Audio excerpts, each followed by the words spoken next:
She doesn't want to be here. That much is clear to me by the way her gaze keeps flitting around the room. Auburn eyes roaming over the walls covered with my degrees, various awards for professionalism and superior litigation, and commendations for philanthropy, thanks to the pro bono cases that make up a small portion of my annual caseload. Grayson Hart won't fall into that category. She strode into my office, a quiet storm of tightly reined emotion in a black pantsuit that clung to her curved frame, and slid a check for my full retainer onto my desk.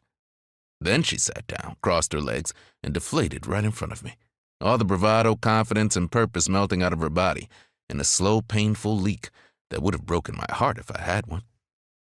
Fortunately, 10 years of this work has relieved me of the organ. Or maybe I surrendered it, knowing I couldn't rise to the top of my field and become the youngest named partner in the history of my firm if I held on to it. Whatever the case, my ability to place my feelings in a box serves me well, allowing me to leave space for the clients who come to me, hoping I'll be their saving grace. Clearing my throat, I slide the check to the side and pull out a fresh legal pad to take notes. Grayson's eyes follow my movements, and even out of the corner of my eye, I can see her bracing herself. She knows what comes next, and she's dreading it. The talking, the tears, the vulnerability of divulging the intimate details of her life. But at the same time, she knows, just like I do, that she doesn't have a choice. "All right, Mrs. Hart. Grayson," she insists, her voice flat and dejected. "You can call me Grayson." "Grayson," I repeat, nodding as I give her a reassuring smile that does nothing to dispel the tension that settled itself in her muscles. "Tell me how we got here." She swallows and presses her lips together. I can see her trying to figure out where to start. That's the thing about marriages. When they fall apart, you look back and realize that the breakdown started long before the moment, before the loud betrayal or the quiet resentment that finally made you call it quits.